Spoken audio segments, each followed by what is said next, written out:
هاوڵاتیانی خۆشەویستی یاریمی کوردستان خوشحاڵم ئەمڕۆ دوای تێپەڕبوونی 100 ڕۆژی کارکردن بەسەر دەست بەکاربوونی کابینەی نوێمی حکوومەت یاریمی کوردستان ئەم گوتارەتان پێشکەش بکەم.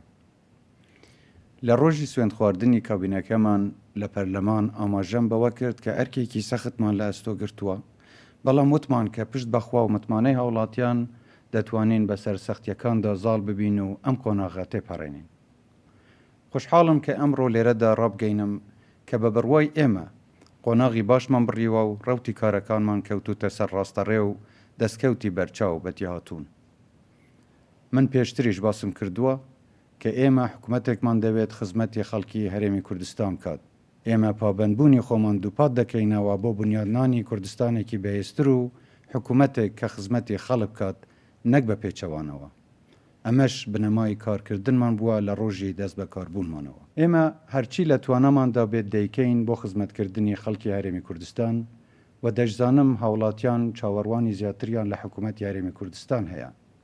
بەڵام بێگومان ئەنجامدانی پرۆژەی گرنگ و استراتیجی پێویستی بە کاتی زیاتر و زەمینەی لەبارتر هەیە کە پشتیوان بەخوا و هاوڵاتیان ئومێدمان زۆرە کە حکوومەت یاریمی کوردستان لە ئاست چاوەڕوانی ئێوەدا بێت. بێگومان تێپەڕبوونی 100 ڕۆژ تەنیا دەستپێکێکە، بەڵام لەگەڵەوەشدا ئێمە لە 100 ڕۆژی دەستپێکدا کاری بەرچاومان کردووە و لە چەندین بواری گرنگدا پێشکەوتنی باش بەدی هاتوون. بۆ نمونە باشترکردنی پەیوەندیەکانمان لەگەڵ حکوومەتی فدرالی لە بەغدا، ڕوبڕەبوونەوەی گەندەڵی، هەروەها گەڕانەوەی شەفافیەت و دڵنیایی زیاتر لە بواری داهاتی گشتی و ناوخۆیی و نەیشتنی ڕێژەیەکی بەرچاوی ڕوتین و دەتوانین بڵێن بە گشتی حکوومەت چالاکتر و ئەکتیڤتر بووە.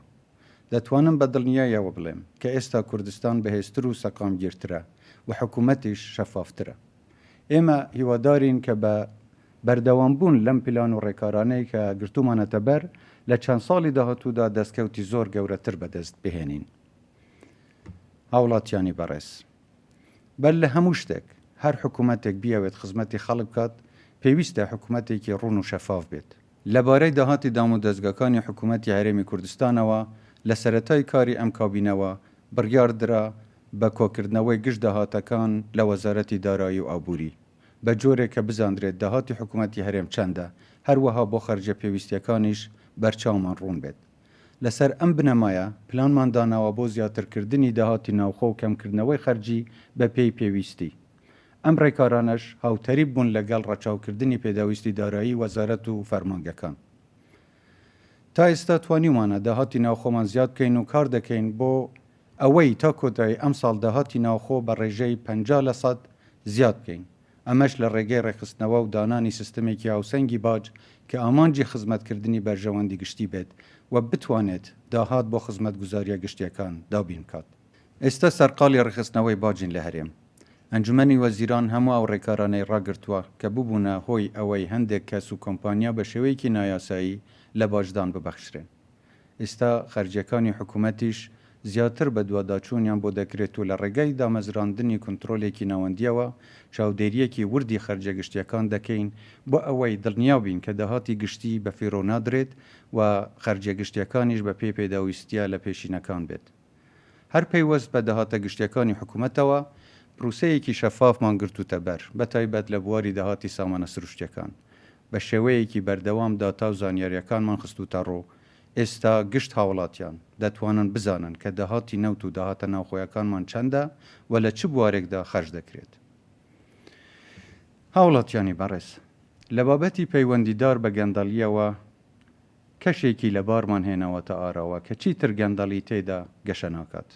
خۆم زۆر لەسەر ئەم بابەتە ڕژدم و چاوپۆشی لە گەندەڵی هیچ کەس و لایەنێک ناکەم. ئێستا ڕێکاری یاسایی زۆر تونمان گرتوتە بەر بەرامبەر ئەوانەی بۆ ڕاپەڕاندنی کارەکانیان لە دام و دەستگاکانی حکوومەتدا بەرتیل وەردەگرن یان بەرتیل دەدەن. چەندین کارمەند و بەرپرسی حکومی لەسەر بەرتیل وەرگرتن و چەندەها خاوەنکاریش بەهۆی بەرتیلدان لەم ماوەیەدا کەیسەکانیان دراوەتە دادگاکان. تا ئێستا بە سەدان فەرمانبەری وەهمیمان لە لیستەکان پاک کردوتەوە و پرۆسەکەش بەردەوام دەبێت. دەمانەوێت دڵنیا بین کە کەسانی شایستە مافەکانیان نافەوتێت و تەنیا ئەوانەی کە زێدەڕەویان کردووە ڕێکاری پێویستیان لە بەرامبەر دەگیرێتە بەر. لە ئاستی گشت وەزارەت و دامەزراوەکان چەندین لێژنە بۆ بەدواداچوون و لێکۆڵینەوە لە گەندەڵی پێکاتون و ڕێکاری تند بەرامبەر هەر سەرپێکی و گەندەڵیەک دەگیرێتە بەر. دوای 100 ڕۆژ کارکردن ئێستا دەتوانم بڵێم گەندەڵیمان تا ڕادەیەکی بەرچاو سنووردار کردووە، بە یاساش ڕوبەڕووی هەموو گەندەڵکاران دەبینەوە. لەم ماوەیەدا زۆر هەوڵیش دراوە لە ڕوبەڕووبوونەوەی گەندەڵی ساردمان بکەنەوە، بەڵام هاوڵاتیان دڵنیا دەکەمەوە کە بە هەموو توانایەکمان لە هەوڵەکانمان بەردەوام دەبین. لەبارەی چاکسازیەوە یەکەم برگەی بەرنامەی کارمان کە لە پەرلەماندا پێشکەشم کرد پەیوەست بوو بە چاکسازی. لە سەرەتای کاری ئەم کابینەیە لێژنەیەکی باڵامان لە لایەنە پەیوەنددارەکانی ناو حکوومەت پێکێنا و دوای چەند مانگ پێداچوونەوەیەکی باش و واقعیانە بە پرۆژە یاسای چاکسازی ئێستا ئەم پرۆژە یاسایە ئامادەیە کە ڕەوانەی پەرلەمان بکرێت. بۆ باشتر و خێراتر خزمەتکردنی هاوڵاتیان داوام لە هەموو وەزارەتەکان کردووە کە بیرۆکراسی کەم بکرێتەوە و پلانی 4 ساڵەی خۆیان بۆ چاکسازیکردن ئامادە بکەن. دەستمان بە ئەلکترۆنیکردنی چەند خزمەت گوزاریەیەکی گشتی کردووە و پەرەشی پێدەدەین. خەریکین داتا سنتەرێک واتە ناوەندێکی زانیاری بۆ حکوومەت دادەمەزرێنین کە زیاد لە 50% کارەکانی تەواو بووە. لە چەند مانگی داهاتوودا دەست بەکار دەبێت. ئەم ناوەندە بە شێوەیەکی ئەلکترۆنی خزمەت گوزاری گشتی پێشکەشی هاوڵاتیان و خاوەنکاران دەکات بۆ ئەوەی بە ئاسانی دەستیان بە خزمەت گوزاریە حکوومیەکان بگات. بۆ نمونە لە ڕێگەی ئینتەرنێتەوە چەندین دەواازەی سنووریمان بەیەکەوە بەستوتەوە. ئێستاش بەردەوامین لە هەوڵەکانمان بۆ بەستنەوەی دەواازە سنووریەکانی دیکە و فڕۆکەخانەکان بەو سیستەمەوە. ئەمەش ئاسانکاریەکی باشی کردووە لە بواری کۆکردنەوەی گومرک و سەرنجام بزاوی بازرگانی گەشەی کردووە. هەروەها بووەتە هۆی باشتربوونی کواڵیتی کۆنترۆل. جیا لە بە ئەلکترۆنیکردن هەوڵمان داوە خزمەت گوزاریە سەرەکیەکان لە ناوەندی پارێزگاکان کۆنەکرێنەوە. بۆ نمونە لە جیاتی ئەوەی خەڵک بێت لە سنتەری شارەکان وەکو هەولێر و سلەیمانی پاسپۆرت دەربهێنن یان نوێ بکەنەوە، ئێستا چەند بنکەیەکی پاسپۆرت لە چەند شاروچکەیەکی کراونەتەوە و هی تریش دەکرێنەوە. بەم شێوەیە کات و سامانی هاوڵاتیان بە فیرۆناچیت و قەرەباڵغی و جەنجاڵی لە ناوەندە خزمەت گوزاریەکان کەم دەکرێتەوە. هەروەها لە بابەتی داوامکردنی فەرمانبەرانیش گۆڕانکاری ڕوویداوە و ئێستا فەرمانبەرانی حکوومەت باشتر لە جاران پابەندن بە کاتژمێرەکانی کارکردنیان و بەو جۆرەش ڕایکردنی مامەڵا و کاروباری هاوڵاتیان خێراتر و کاریگەرتر بووە.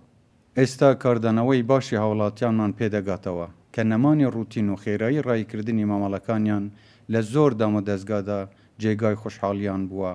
ئەمەش زیاترهانمان دەدات کە ئاستی خزمەت گوزاریەکان لە ڕووی کات و کواڵیتیەوە بەرزتر بکەینەوە، چونکە ڕەزامەندی و خوشحاڵی هاوڵاتیان ئامانجمان بووە. ئێستا لە پرۆسەی زۆر خزمەت گوزاری وەک پاسپۆرت، ساڵنامە و مۆڵەتی لێخوڕینی ئۆتۆمۆبیل و دادنووسی و کاروباری شارەوانیەکان خێرایی زیاتر بەدی دەکرێت. بە خستنەگەری خزمەت گوزاریە ئەلکترۆنیەکان ئەم خزمەت گوزاریانە خێراتر و ئاسانتریش دەبن.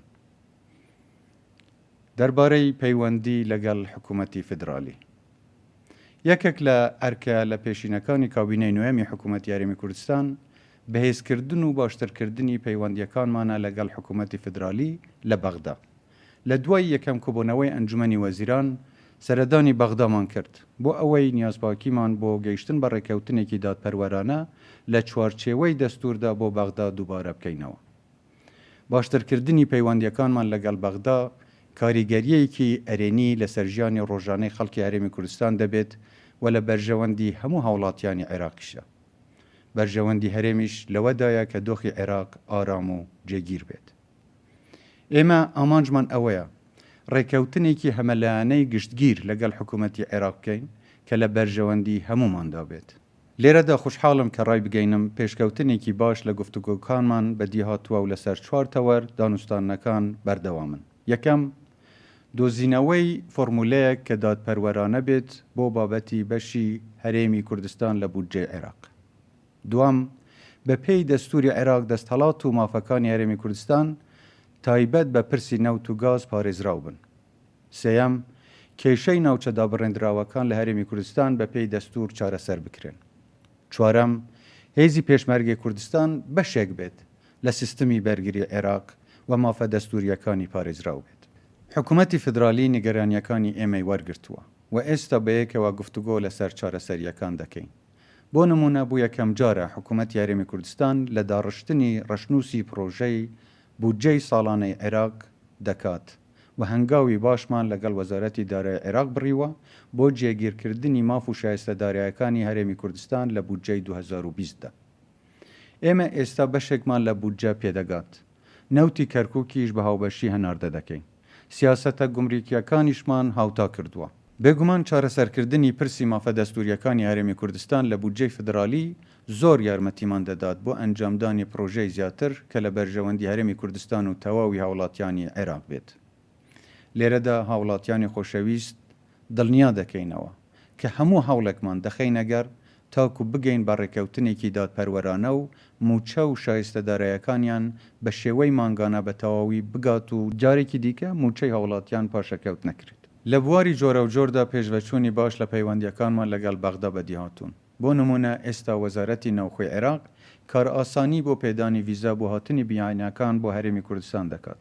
ئەمەش وا دەکات و بەرهێنەرانی بیانی بە ئاسانی سەردانی هەرێمی کوردستان بکەن. ئێمەش ئاسانکاریمان کردووە بۆ ئەو هاوڵاتیانەی لە بەشەکانی دیکەی عێراق سەردانی هەرێم دەکەن و کارتی نیشینگە و ئەو پارەیەی بەرامبەری وەردەگیرە لا بردران و ئێستا تەنیا لە ڕووی ئەمنیەوە پێداچوونەوە بە ناوەکانیان دەکرێت و هەموو ئاسانکاریەک پێشکەشی ئەو هاوڵاتیانە دەکرێت تاکو لە هەرێمدا هەست بە ئاسوودەیی بکەن و لە دۆخی سەقامگیر و هێمندا کات بەسەر ببن. دەربارەی ڕاهێنان و چاکسازی لە پێشمەرگە ئامانجێکی هەرە لە پێشینی حکوومەتی هەرێم پاراستنی سنوورەکانی هەرێمی کوردستان و دابینکردنی ئاسایش و ئارامی هەرێمە. لێرەدا بە پێویستی دەزانم سوپاسی پێشمەرگە قارەمانەکان و هێزەکانی پۆلیس و دامەزراوەکانی ئاسایش بکەم بۆ ئەو دۆخە ئارام و سەقامگیرەی لە هەرێمی کوردستان هەیە کە جێگەی سەرنج و ستایشی کۆمەلگای نێودەوڵەتیە. من خۆم شاهیدی قارەمانیەتی و ئازایەتی پێشمەرگەم کە چۆن لە سەنگەری پێشەوەی بەرگری لە خاکی هەرێمی کوردستان بوون. حکوومەتی هەرێمی کوردستان هەمیشە ڕێز لە قارەمانیەتی و قوربانیدانەکانی پێشمەرگە دەگرێت و هەموو هەوڵێک دەدات بۆ ئەوەی خزمەتێکی شایستە پێشکەش بە پێشمەرگە و کەسوکاری شەهیدە نەمرەکانمان بکرێت. وڵاتانی هاوپەیمان بەردەوامن لە ڕاهێنانی هێزی پێشمەرگە بۆ دابینکردنی کەلوپەلی پێویست بۆیان. لە ماوەی 100 ڕۆژی ڕابردوودا بە هاوکاری هێزەکانی هاوپەیمانان دەستمان بە پرۆسەی چاکسازی کردووە لە نێو یەکەکانی هێزی پێشمەرگە. لە نزیکەوە لەگەڵ سەرۆکایەتی هەرێم و جێگیری سەرۆک وەزیران و وەزیری پێشمەرگە لەسەر ئەم بابەتە کار دەکەین. لەبارەی پەرەپێدانی وەبەرهێنان خەریکی نیاسەیەکی نوێ وەبەرهێنان دادەڕێژین کە پرۆسەکە لە قۆناغی کۆتاییدایە. بەمەش زەمینە بۆ وەبەرهێنەران خۆشتر و ئاسانتر دەبێت. استراتیج و پلانێکی تایبەتمان بۆ وەبەرهێنان داڕشتووە کە لەمە دووە پرۆسەی وەبەرهێنان بە پێی پێداویستیەکانی هەرێمی کوردستان بێت. بۆ نمونە لە کاتێکدا کەرتی کشت و کاڵ یەکێکە لە کەرتە هەرە گرنگەکان بەڵام پێشتر تەنیا 2% وەبەرهێنان لە هەرێمی کوردستان لەو کەرتەدا ئەنجام درراوە. پێویستە ئەنجامدانی پرۆژەکان لە چوارچێوەی یاسا و بە پێی ستاندارد و مەرجی دیاریکراو بن و هەر لایەنێک ئەو مەرجانە جێبەجێ نەکات مۆڵەتی کارکردنی لێ دەسەندرێتەوە. خەڵکێکی زۆر ئارەزویان هەیە بێنە هەرێمی کوردستان وەبەرهێنان بکەن.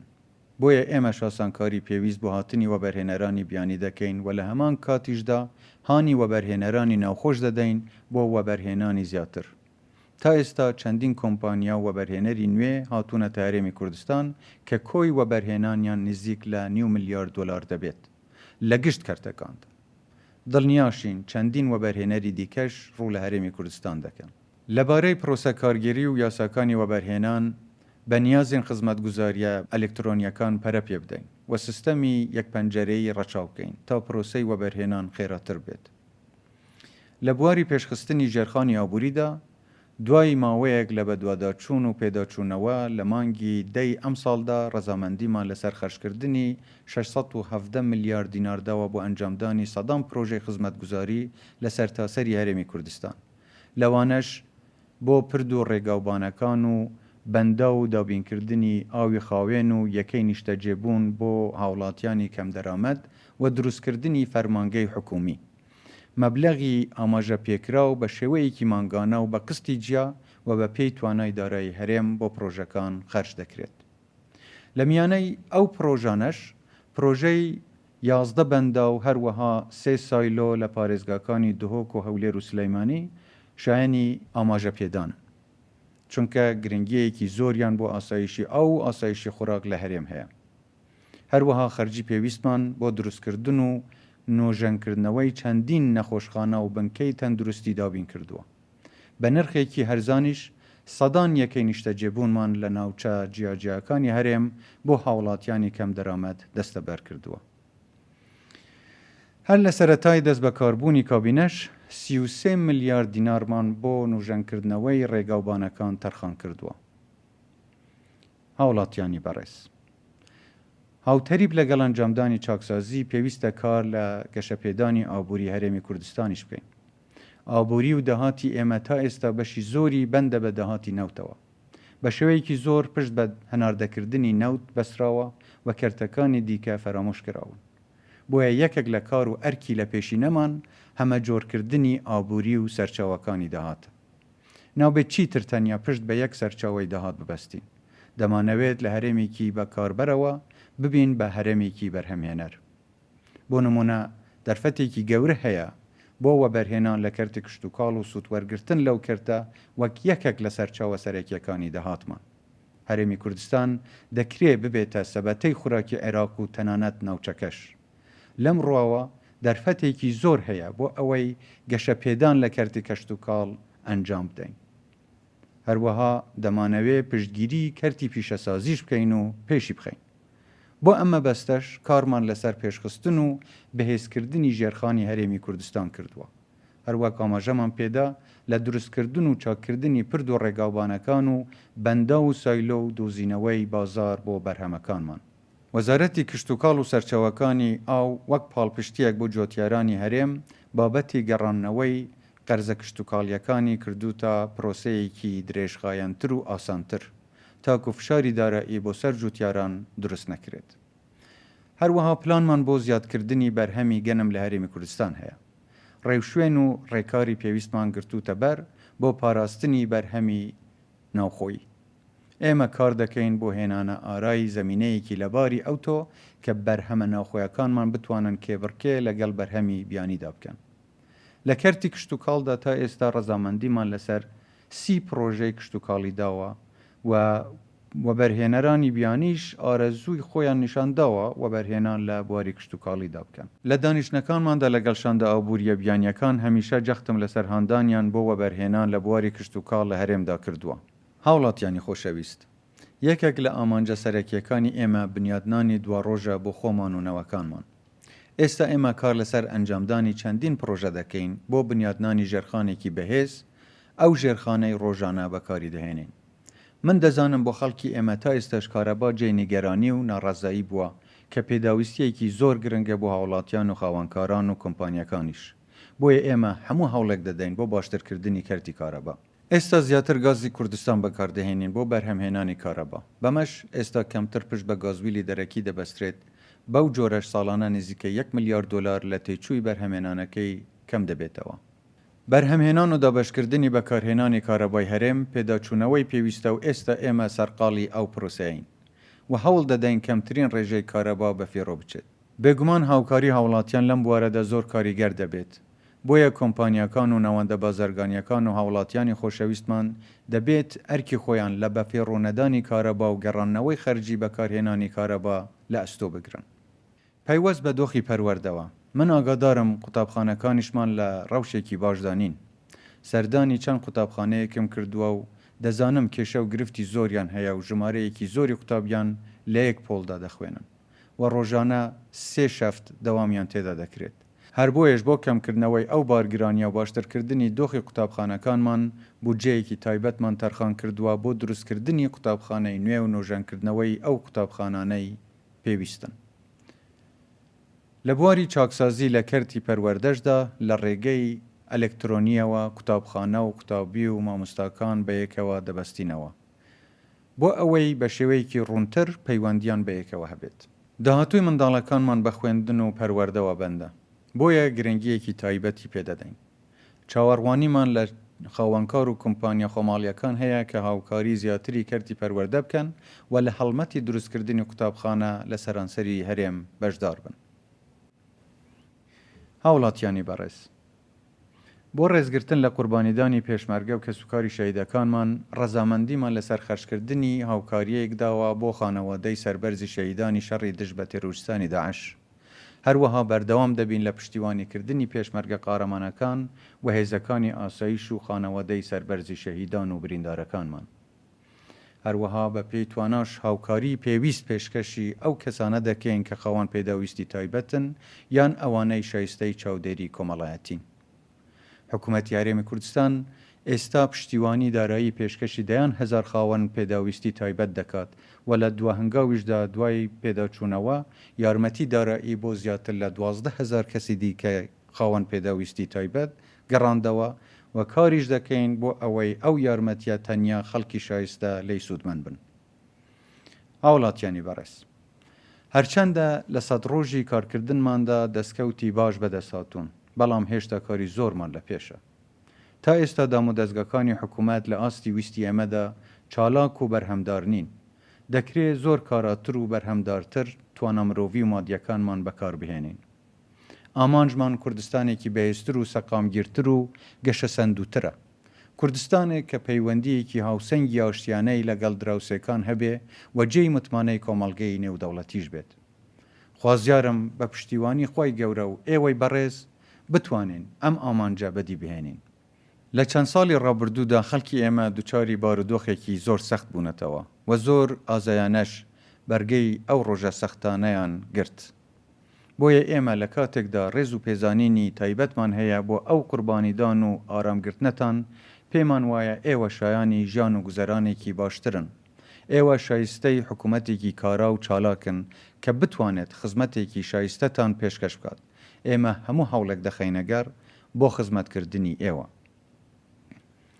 هاوڵاتیانی بەڕێز، لایەنە سیاسیە بەڕێزەکانی هەرێمی کوردستان، خوشبەختانە کەشێکی لەبارمان ڕەخساندووە کە هەماهەنگیەکی باش لە نێوان سەرۆکایەتی هەرێم و حکوومەت و پەرلەمان و دەسەڵاتی دادوەری و دەستە سەربەخۆکان هەیە. ئەمەش کاریگەری ئەرێنی هەبووە لەسەر بەرە و پێشچوونی پرۆسە یاسایی و کارگەریەکان لە ناو هەرێمی کوردستان. حکوومەتی هەرێم هی هەموو هاوڵاتیانە، بە تەنیا هی تاکە کەسێک و یان چەند حزبێک نییە.